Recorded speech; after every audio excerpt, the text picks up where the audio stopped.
Meus irmãos, a paz do Senhor Jesus. Grato a Deus por mais essa oportunidade, por mais esse privilégio de poder estar na casa do Senhor, amém? Quantos creem que Deus tem uma palavra aos nossos corações ainda? Levante a sua mão e agradeça a Ele. Por gentileza, se coloque de pé para nós fazermos ali. Já que está de pé, pode ficar, me perdoa, mas não tem problema. Sempre é bom, assim faz um exercício. Eu vou ler em Êxodo.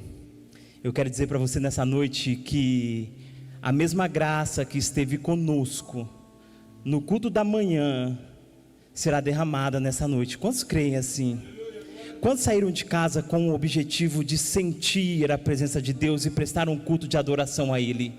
Então o culto já começou diferente. Temos o nosso irmão aqui de chapéu e não é o Valdomiro. Eu coloquei a igreja de pé e nós estamos hoje em uma unção diferenciada. Por quê?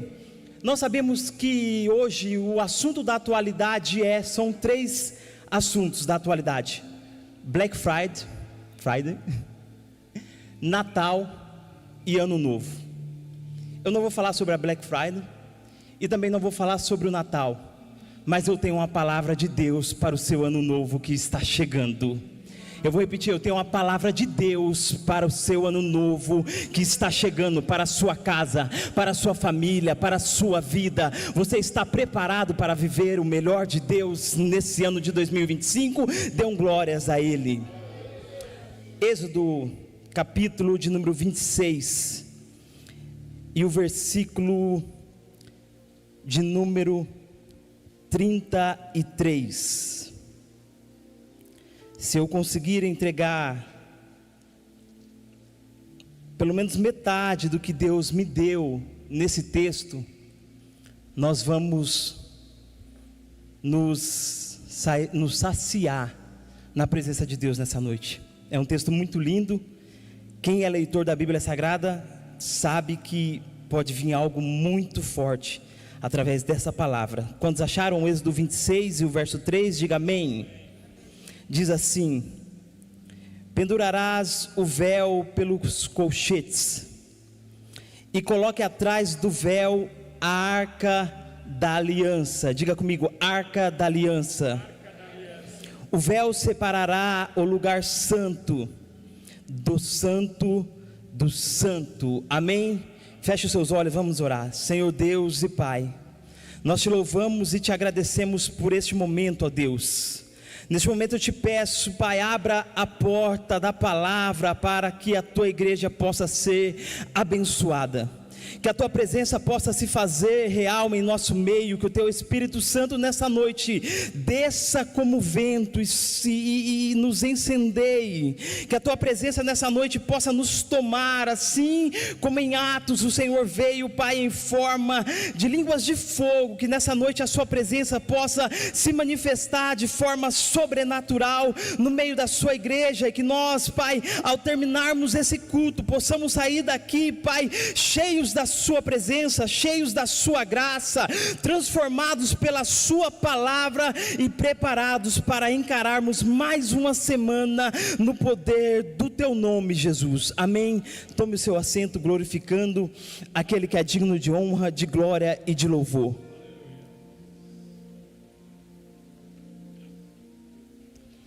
O texto lido nessa noite no livro de Êxodo é um texto muito lindo.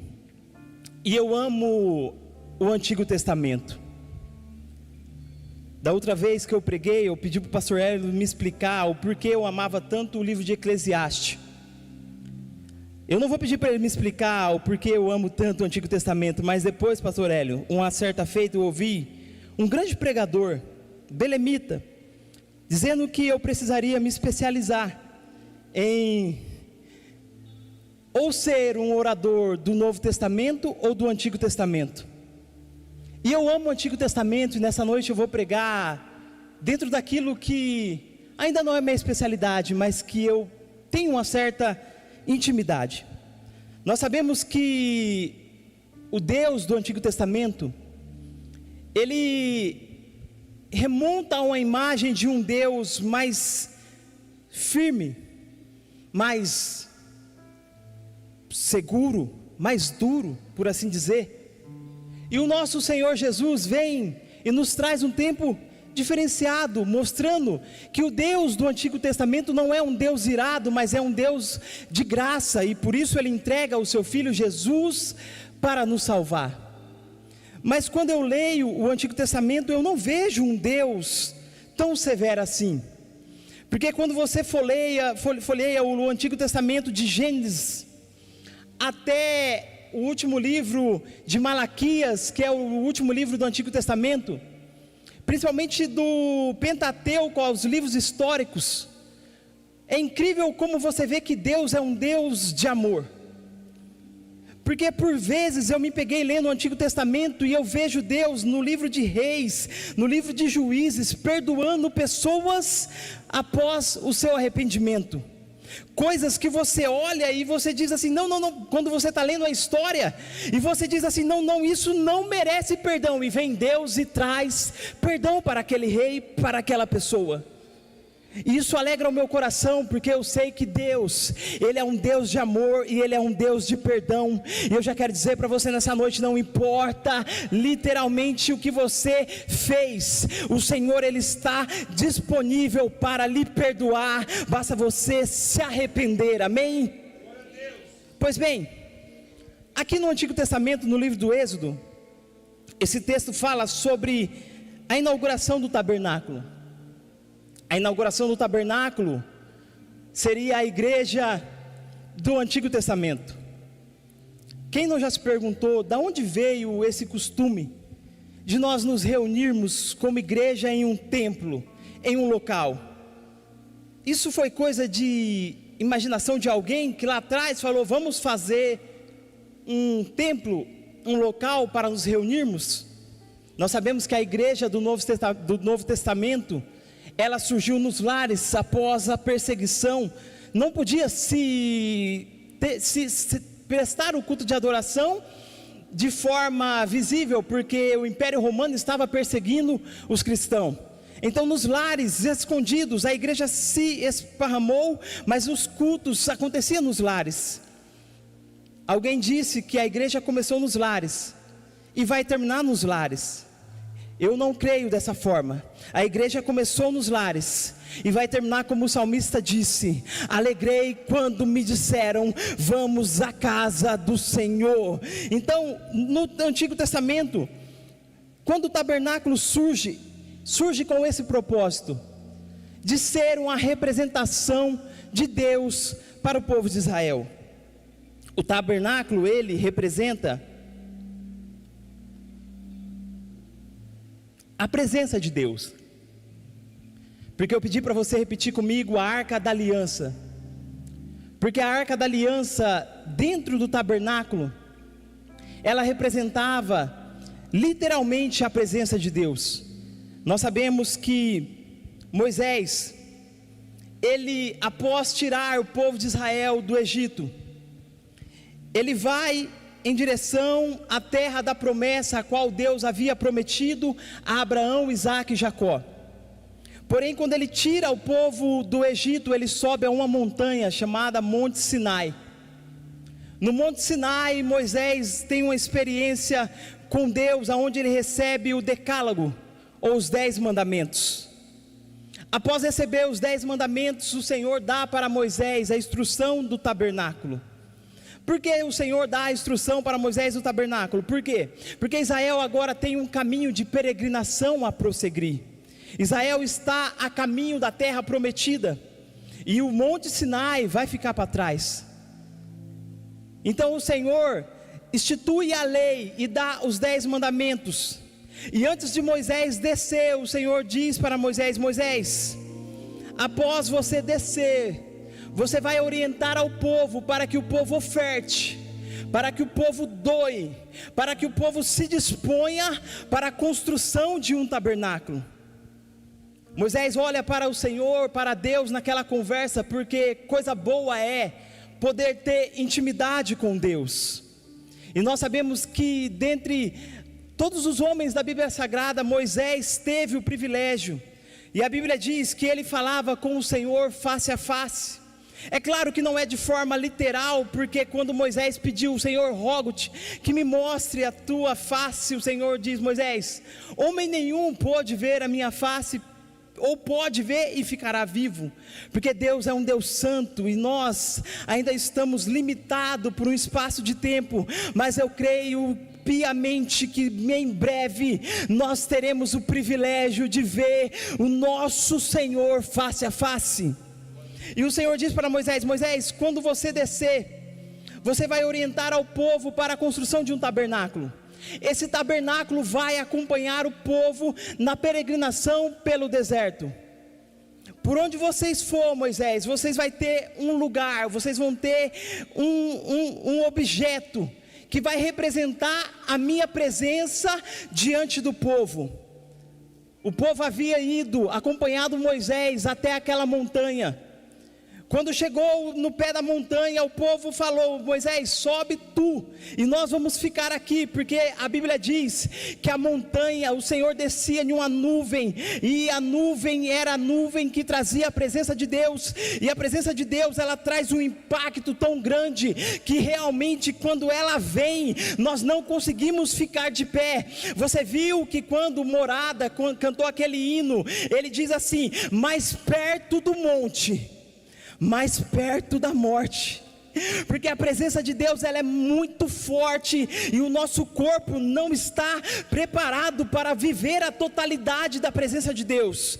Por isso que nós seremos transformados, seremos purificados, seremos santificados e viveremos juntamente com Ele, mas em um corpo de luz, em um corpo transformado, em um corpo de glória. Então o Senhor dá o tabernáculo para Moisés e o povo desce. O Senhor orienta Moisés que capacitaria a pessoas para a construção do tabernáculo. E esses dois jovens têm nome, Bezalel e Aholiabe. No livro do Êxodo vai dizer, no capítulo 28 em diante, que Deus ungiu esses jovens com o Espírito Santo, para que eles tivessem capacidade para fazer a obra do Senhor.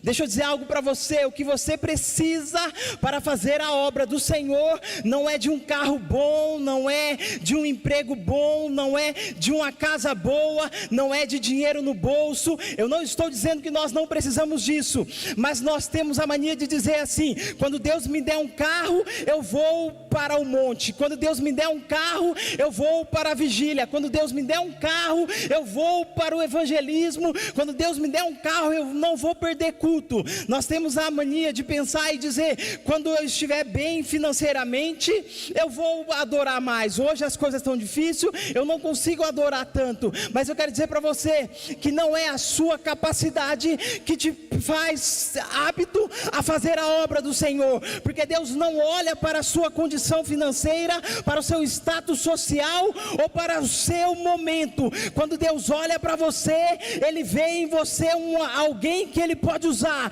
Então quando Deus olhou para Aholiabe e Bezalel, Ele disse, eu vou ungir eles, e eles terão capacitação para fazer a minha obra. O Senhor está dizendo que irá ungir a sua vida, irá ungir a sua casa, e você terá capacitação para fazer a obra do Senhor.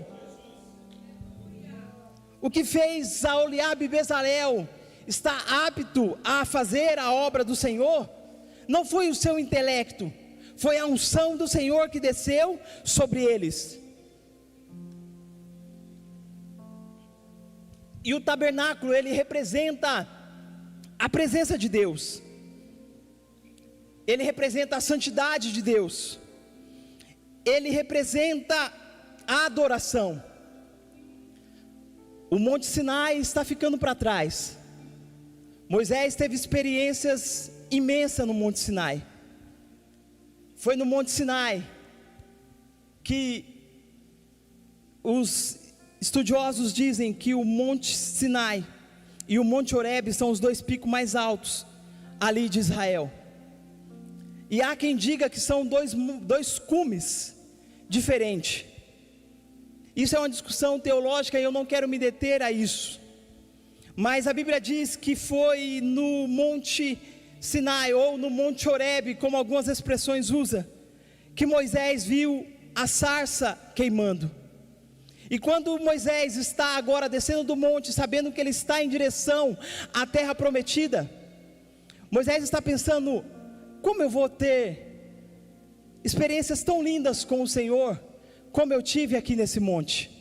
E Deus está dizendo para ele: Moisés, fica tranquilo, porque eu vou acompanhar vocês, e aonde o meu tabernáculo estiver montado, a minha presença estará presente juntamente com vocês e com o povo. Então Moisés sai peregrinando diante do deserto. E por que o Senhor não fez com que Moisés construísse um tabernáculo ou um templo no Monte Sinai ou no deserto? Porque o deserto ele era passageiro. Israel não ia ficar no deserto por tempo permanente. Deus tinha para Israel uma promessa, uma terra abundante, uma terra fértil. Então foi por isso que Deus deu para Israel o tabernáculo, para que naquele momento de deserto o Senhor estivesse presente com Israel através do tabernáculo. Talvez você esteja se perguntando: por que o Senhor, nesse ano de 2024, nesse deserto que eu passei, porque o Senhor não me deu a minha vitória por completa? Porque o Senhor não vai dar para você a vitória por completa nesse deserto. Preste bem atenção. No deserto o Senhor vai estar contigo. No deserto o Senhor vai ser o seu auxílio. No deserto Ele vai ser a fonte que jorra água para te saciar. No deserto Ele será fogo durante o dia, nuvem durante o dia para proteger do calor, e fogo durante a noite para proteger do frio. Mas o Senhor tem para Israel uma terra prometida. Então você vai passar por esse deserto, vai atravessar o ano de 2024, e no ano de 2025 o Senhor fará coisas grandiosas na sua vida. Se você crê, levante a sua mão e adore a Ele, porque Ele está nesse lugar.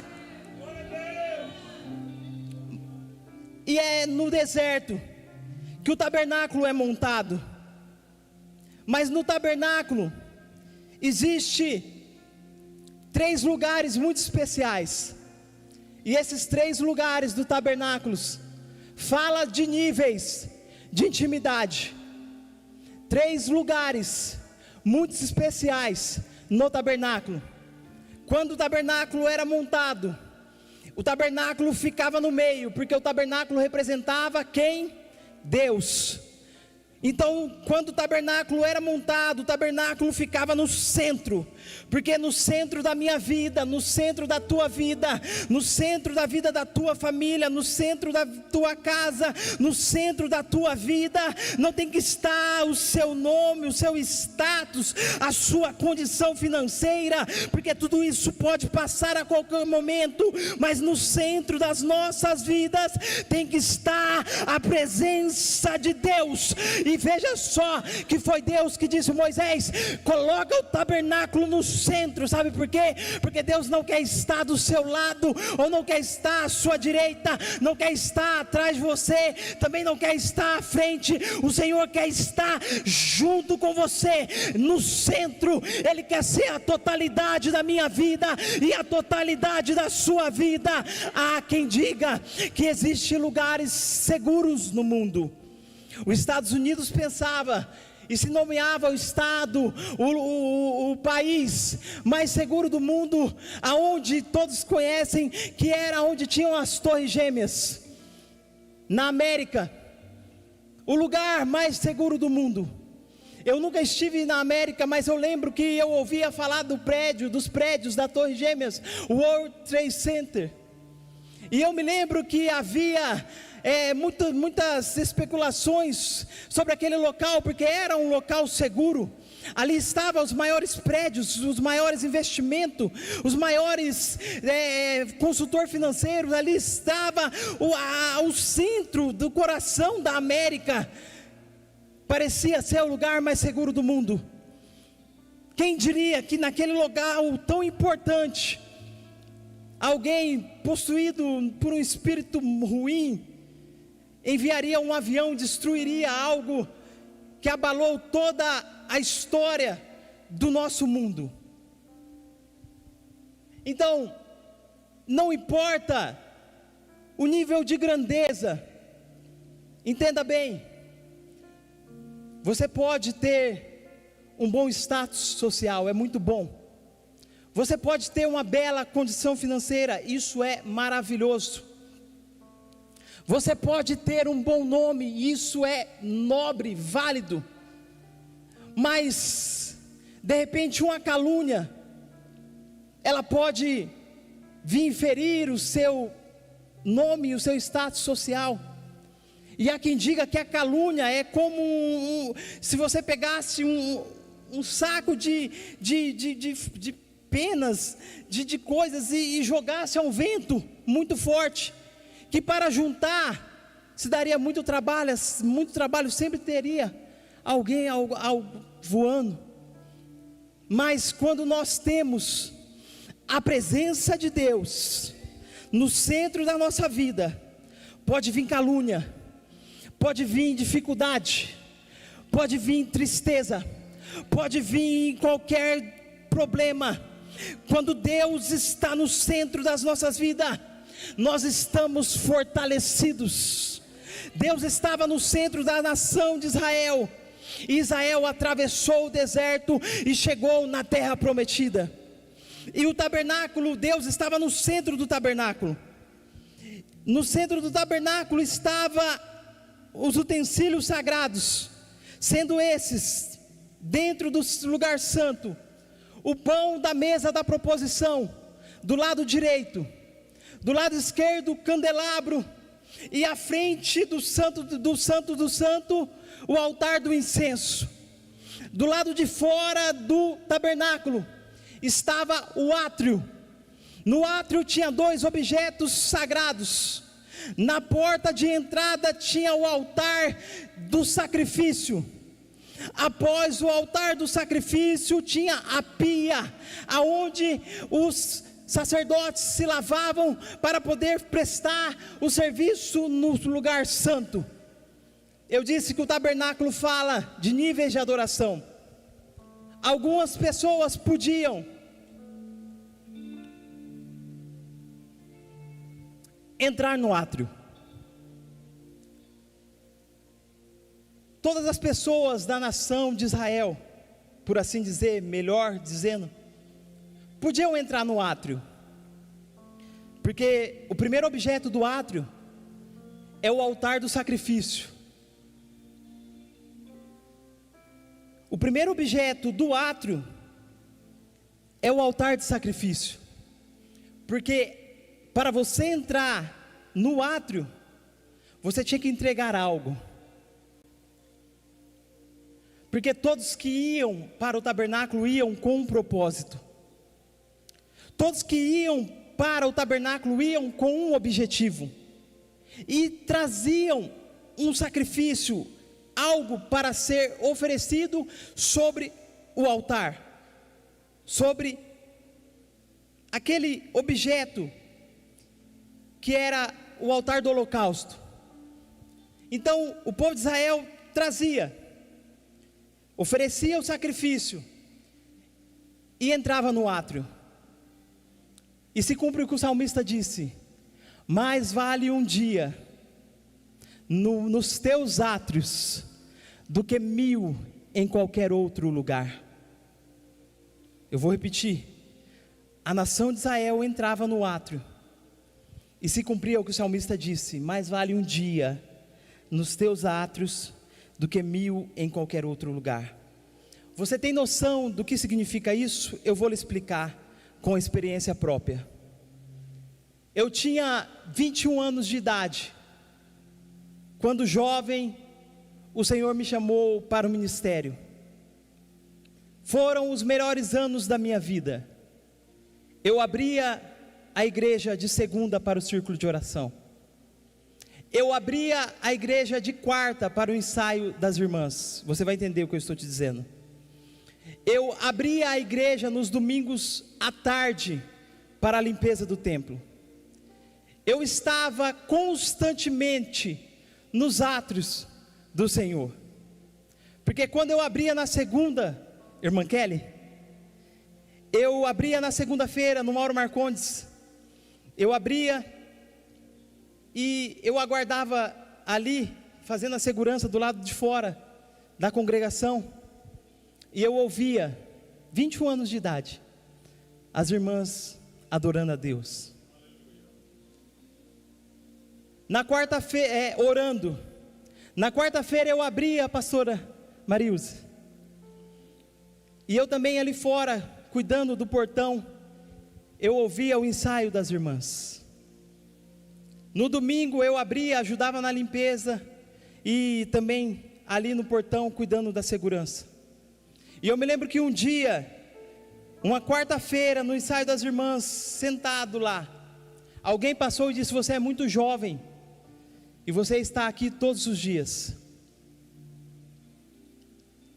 E quando essa pessoa saiu, o Espírito Santo falou no meu coração, e disse assim: filho, mais vale um dia nos meus átrios do que 1000 em qualquer outro lugar.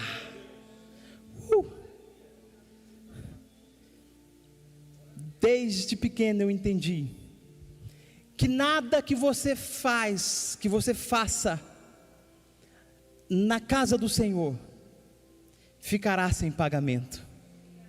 O meu Deus, Ele é dono do ouro, dono da prata, Ele é dono do mundo, os céus e terra a Ele pertence.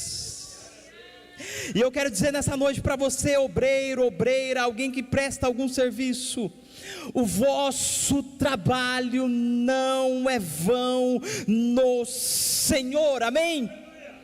No átrio eu tive essas experiências. Com o passar do tempo, e eu vou acelerar aqui, eu fui levado ao ministério como cooperador, e eu exerci a função, agora por assim dizer, que já não era mais, eu sim continuava com as minhas funções, mas nos cultos de terça, quinta, sábado, porque tinha nos sábados, quantos são assembleanos antigos que sabe que sábado, todo sábado tinha trabalho, culto de jovens, culto das irmãs, e aí vai. Então todos os cultos especiais, alguém viu em mim uma unção, um chamado, e me levou a cooperador, e me colocou exatamente, e eu vou ser bem espontâneo, aonde o pastor Hélio pediu para me ficar aqui, próximo do altar.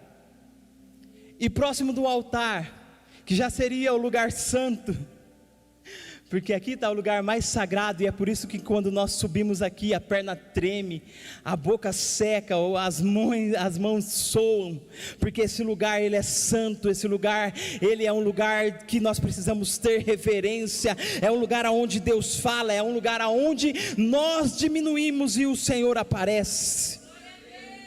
E perto do lugar santo, perto do altar, eu recebi as maiores promessas do Senhor.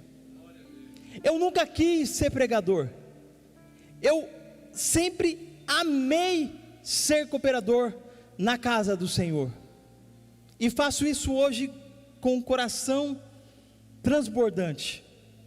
Mas certa feita, próximo do altar, já não no átrio, alguém olhou para mim e me entregou de Deus uma promessa.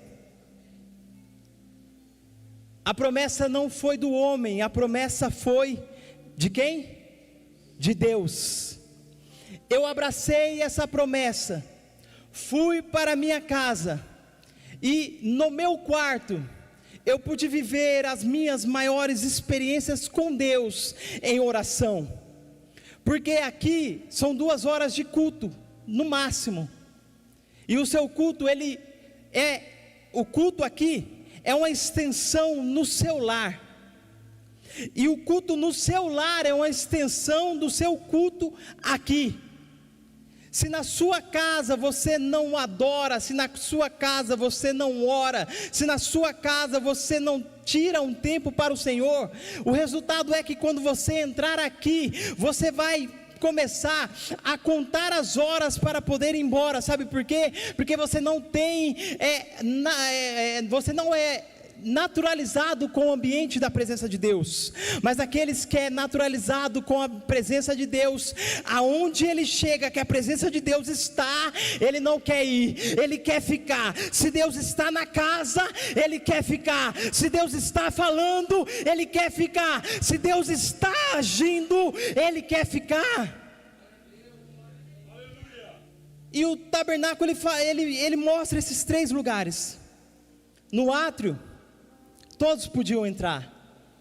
No lugar santo, só alguns podiam entrar. E no santo do santo, se coloque de pé.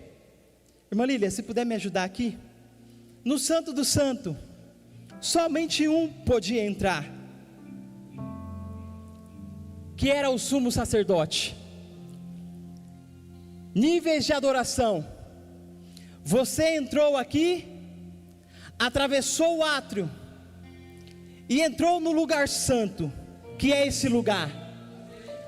Eu vou repetir. Você passou pelo átrio e entrou no lugar santo, que é este lugar. Agora, para você poder acessar a presença de Deus, o lugar santíssimo, isso não depende somente do pastor, do pregador, do grupo de louvor. Depende do que você ofereceu na entrada do átrio. Quantos trouxeram uma adoração para Deus nessa noite? Deixa eu dizer algo para você. Quando você adentrar a este lugar, você não precisa trazer mais sangue de animal, porque Jesus, ele é o nosso maior sacrifício. Oh, aleluia! Jesus, ele é o maior sacrifício que nós temos, e é por ele que nós podemos entrar. Mas nós podemos trazer uma adoração a ele. Nós podemos trazer uma adoração a ele. No lugar santo, no lugar santo, quando o sacerdote entrava, tinha a mesa da proposição, o pão. Jesus é o pão da vida.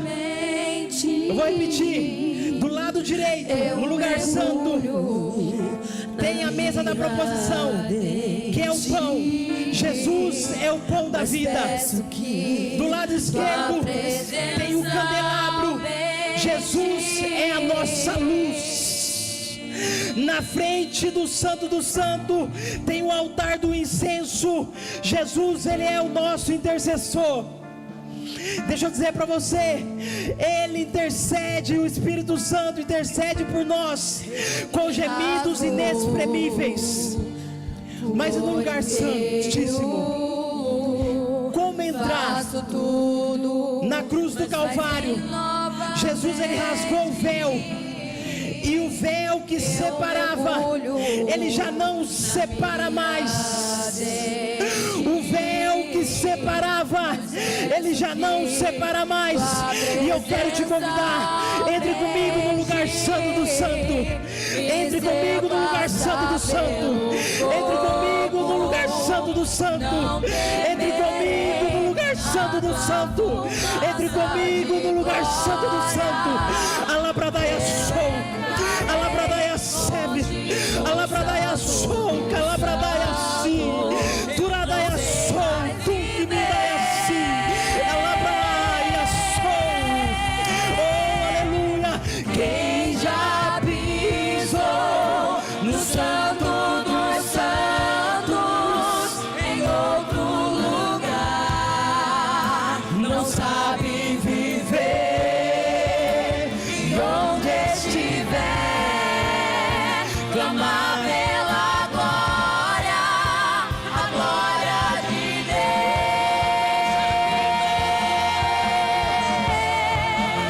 E quem já pisou no santo dos santos, em outro lugar, não sabe viver. E onde estiver, clamar pela